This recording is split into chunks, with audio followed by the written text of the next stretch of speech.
है ऋषि याद आए, जमाना तेरा है गुरु याद आए, जमाना तेरा।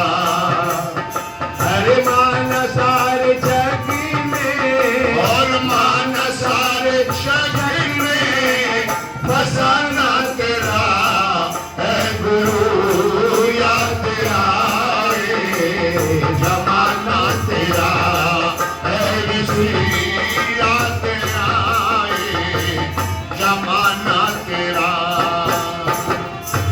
अंधियारी रात में कोई ना था साथ में, अंधियारी रात में कोई ना था साथ में, ऋषिवर अकेला था वेद थे हाथ में, ऋषिवर अकेला था वेद थे हाथ में। हो इतनी मुश्किलों में भी, इतनी मुश्किलों में भी आना तेरा है गुरु याद आए, जमाना तेरा है गुरु याद आए, जमाना तेरा। मान सारे जग ने और मान सारे जग में, बसाना तेरा ऐसे याद आए, जमाना तेरा ऐसी याद आए, जमाना तेरा। लगा जब सुधार में, क्या नाम, नाम बताओ। देखो ईश्वर सिंह जी, हम तो ढूंढते फिरे थे कहीं मिल जाओ, पर हमें तो टिटोली में ही मिल गई भाई हम तीनों का। क्योंकि तीन हम इसलिए हैं, कितनी सत्ताओं को मानता है आर्य समाज। और मैंने शुरू में पूछा था कि आर्य समाज की सबसे पहली मान्यता क्या है, किस पर टिका है, तो वही क्या है, त्रैतवाद है जी। तो त्रैतवाद ईश्वर, जीव और प्रकृति। माताओं, ये तीन सत्य, कोई एक को मानता है एकेश्वरवाद है, कोई दो को मानता है द्वैतवाद, लेकिन हम कितनों को मानते हैं, तीन। ये भी बताता चलो, ये कितने भाग बनाए मैंने, सरल कर दूंगा बिल्कुल गंभीर विषय को। कितने भाग हैं, एक, दो और ये तीन, ठीक है। ये प्रकृति है, ये जीवात्मा है और ये परमपिता परमात्मा, ठीक है। ये जो प्रकृति है माताओं, ये केवल सत्य है। क्या है, इसमें एक गुण है, केवल सत्य है, ये जड़ है, ठीक है। और इसे नहीं पता कि मैं हूं ना। जब हम श्रीमान जी के पास आते हैं जीवात्मा के, इसमें दो गुण हो जाते हैं। जहां ये सत्य है वहां ये, इसमें चिंतन करने की शक्ति है। अगर चिंतन करने की शक्ति ना हो तो ये कौन कहता है कि ये मेरी नाक है, ये मेरी, ये मेरा, ये नहीं बता सकती आपको कि मेरे में ये गुण है, पर ये कह सकता है क्योंकि ये चेतन है, ठीक है। सुप्रीम पावर के पास आते हैं परमात्मा के, इसमें कितने गुण है जी, इसमें ये सत्य भी है और आनंद स्वरूप है। अच्छा एक बात बताओ, क्या इसे आनंद की आवश्यकता है? बहन जी आप बताओ, इसे आनंद की आवश्यकता है? देखो कितनी अच्छी बैठी है, तो बहुत, ये तो परवेज बहन ने सारी पक्की बना रखी यहाँ पर है ना, क्योंकि जैसे संगत वैसी रंगत है, ठीक है। तो ये जो है, इसे पता ही नहीं आनंद क्या है, ठीक है। क्या इसे आनंद की आवश्यकता है? माता जी ऐसे कर रहे हैं, इसे भी आनंद की आवश्यकता, क्योंकि आवश्यकता उसको होती है जो अपूर्ण हो, ये तो पहले ही पूर्ण है। तो ये श्रीमान जी जो बीच में है, क्या इसे है आनंद की आवश्यकता? तो फिर ये ऐसे ऐसे ऐसे यहाँ चला, बोलो आनंद मिलेगा?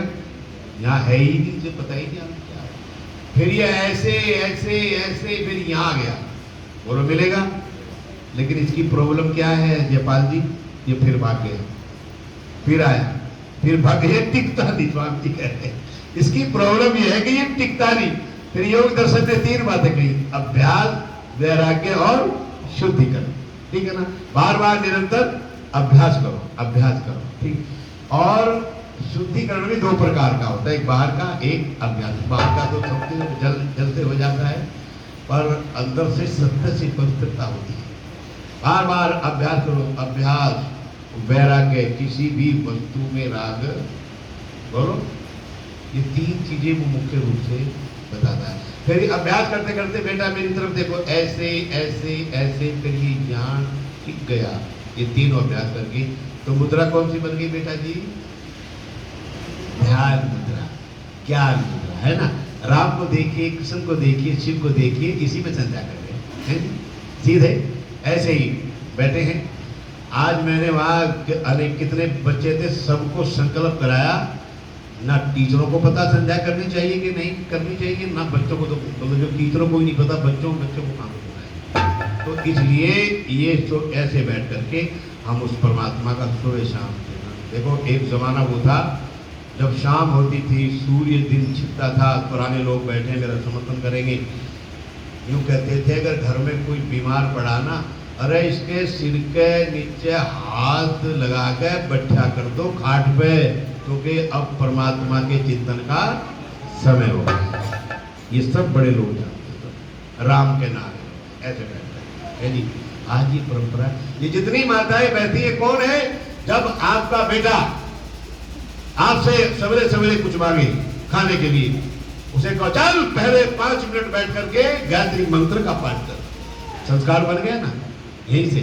उसे पता कि खाने को जब मिलेगा जब पहले पाठ करेंगे। और जब वो सवेरे सवेरे उठे और उठते ही कहो चल पहले दादा के पैर छू करके आओ, क्योंकि उसे पता कि पहले सबसे उठते ही क्या करना चाहिए, बड़ों से आशीर्वाद। ये क्यों नहीं करते तुम? कौन कौन करती है? उठाओ हाथ। एक भी नहीं खाने की, मुझे पता कि खुद ही नहीं करती है जी। तो ये छोटी छोटी, अभी तो बताऊंगा मैं, रात को बताऊंगा, कल बताऊंगा, फिर हम बहुत दूर जाएंगे, जम्मू यात्रा बड़ी लंबी लंबी है जी। तो आप लोग ये संस्कार जरूर अपने बच्चों में। तो क्या क्या कह रहा था मैं? लगा जब सुधार में काशी हरिद्वार में, लगा जब सुधार में और काशी हरिद्वार में, और फेंकना भी चाहा तुझको गंगा जी की धार में, और फेंकना भी चाहा तुझको गंगा जी की धार में। और 2 आए विरोधी विधर्मी आकर के बोले ये है जो हमारे मत का खंडन करता है। और पीछे से आए स्वामी जी बैठे अपना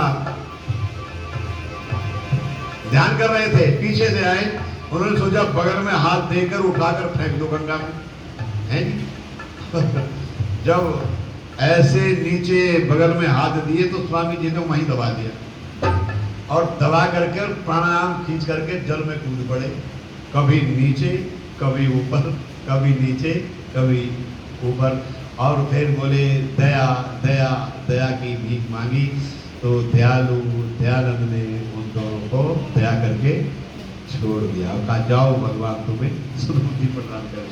लगा जब सुधार में काशी हरिद्वार में, और फेंकना भी जा तुमको गंगा जी की धार में, फेंकना भी जा तुझको गंगा जी की धार में। ही हो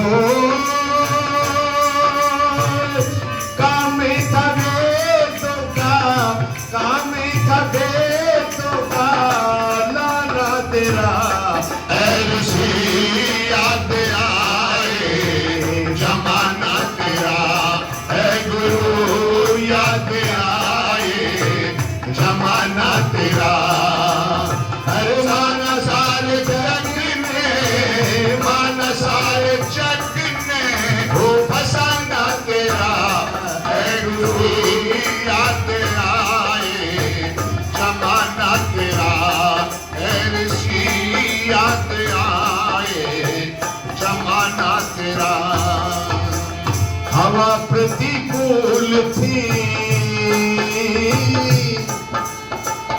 हवा प्रतिकूल थी, और नहीं अनुकूल थी, अरे समझा नहीं जग ने तुमको बड़ी भारी भूल की, समझा नहीं जग ने तुमको बड़ी भारी भूल की हो।